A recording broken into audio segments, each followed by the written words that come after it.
কাশ্মীরে সন্ত্রাসী হামলার ঘটনায় পাকিস্তানকে দায়ী করে কিছু পদক্ষেপ নিয়েছে ভারত সরকার।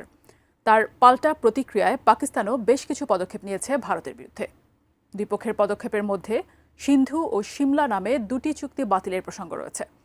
ঐতিহাসিক এই চুক্তি দুটি বাতিলে দুই দেশের লাভ ক্ষতির সমীকরণ বিশ্লেষণ করেছেন ইমতিয়াজ আলম। চলমান কাশ্মীর ইস্যুতে আবারও মুখোমুখি হয়ে পড়েছে চিরপ্রতিদ্বন্দ্বী ভারত ও পাকিস্তান।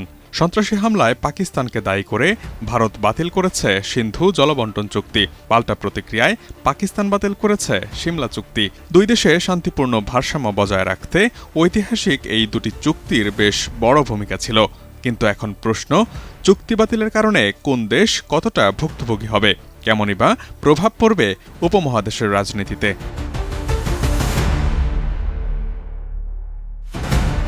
1960 সালের 19 সেপ্টেম্বর বিশ্বব্যাংকের মধ্যস্থতায় ভারত ও পাকিস্তানের মধ্যে স্বাক্ষরিত হয়েছিল সিন্ধু চুক্তি, যা বিরোধপূর্ণ দেশ দুটির মধ্যে পানি বণ্টনের জন্য একটি গুরুত্বপূর্ণ ভিত্তি হিসেবে কাজ করত। এর মূল উদ্দেশ্য ছিল দুই দেশের মধ্যে সিন্ধু নদীর পানি সম্পদের ন্যায্য ব্যবহার নিশ্চিত করা।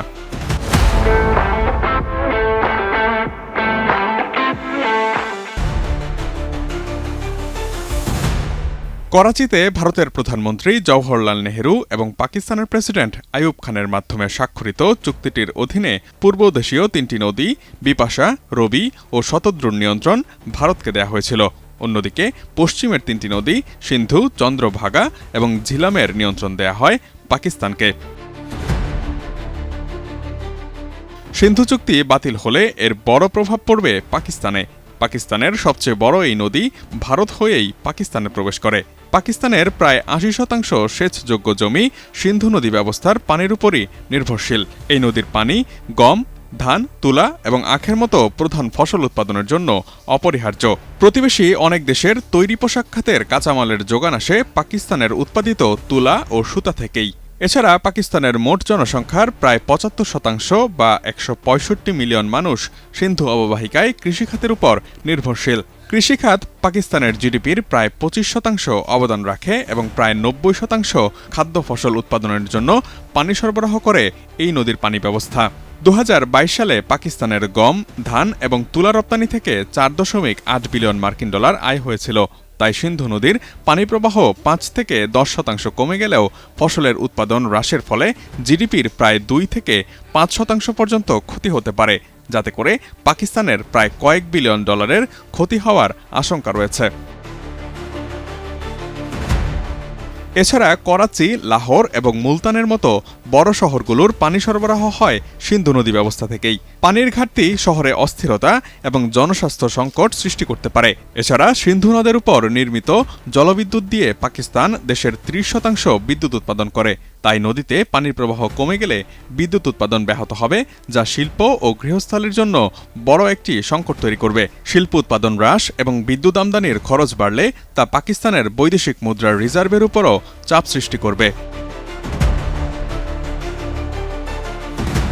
অন্যদিকে ১৯৭২ সালের ২রা জুলাই স্বাক্ষরিত সিমলা চুক্তি ১৯৭১ সালে ভারত পাকিস্তান যুদ্ধের পর শান্তি প্রতিষ্ঠার জন্য একটি গুরুত্বপূর্ণ চুক্তি হিসেবে বিবেচিত হয়। এটি ভারতের তৎকালীন প্রধানমন্ত্রী ইন্দিরা গান্ধী এবং পাকিস্তানের তৎকালীন প্রেসিডেন্ট জুলফিকার আলী ভুট্টোর মধ্যে স্বাক্ষরিত হয়েছিল।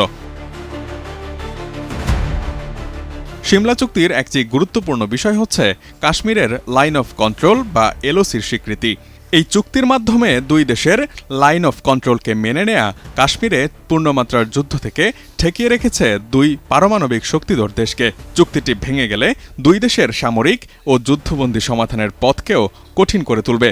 তবে এই চুক্তি ভেঙে গেলে ভারত অর্থনৈতিকভাবে তেমন ক্ষতিগ্রস্ত হবে না, কিন্তু আঞ্চলিক অখণ্ডতাকে ঝুঁকির মুখে ফেললে ভারতকে সামরিক ও গোয়েন্দা খাতে আরও অনেক বেশি অর্থায়ন করতে হবে। সব মিলিয়ে দুই পক্ষকে সংযত রাখতে চুক্তি দুটো বেশ কার্যকর ছিল। গুরুত্বপূর্ণ এই দুটি চুক্তি ভেঙে গেলে আঞ্চলিক অর্থনীতি ও নিরাপত্তা ব্যাপকভাবে বিঘ্নিত হবে বলেই ধারণা বিশ্লেষকদের। Imtiaz Alam, desk report, ATN news.